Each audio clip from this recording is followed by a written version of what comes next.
దేవునికి స్తోత్రములు. మీ అందరికీ నా వందనములు. ఈరోజు దేవుని వాగ్దానము, మీ అవమానమునకు ప్రతిగా రెట్టింపు ఘనత నొందును. యెషయా గ్రంథము 61:7. మన తండ్రి అయిన యెహోవా మన అవమానమునకు ప్రతిగా రెట్టింపు ఘనతనిస్తానని మనతో సెలవిస్తున్నారు. మనమందరము యెహోవా యందు భయభక్తులు కలిగి జీవిస్తే యెహోవా కృపయు ఘనతయు మనకు అనుగ్రహిస్తాడు. యథార్థంగా ప్రవర్తించే వారికి ఏ మేలును చేయక మానడు. ఘనత ప్రభావములు ఆయన సన్నిధిలో ఉన్నవి కనుక మనము హృదయ గర్వమును విడిచిపెట్టాలి. అప్పుడు దేవుడు మనకు ఘనతనిస్తాడు.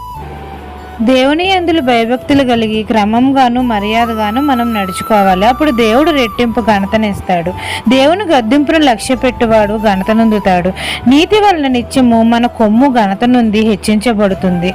మనం సుబుద్ధి కలిగి జీవిస్తే దేవుడు మనకు అవమానమునకు ప్రతిగా రెట్టింపు ఘనతనిస్తాడు. నిందకు ప్రతిగా సంతోషమును నిత్యానందమును మనకు కలుగజేస్తాడు. ఈ దిన వాగ్దానం మీ నా జీవితంలో నెరవేరాలని కోరుకుంటూ దేవుని సువార్త పరిచర్యలో మీ సహోదరి. ఆమెన్.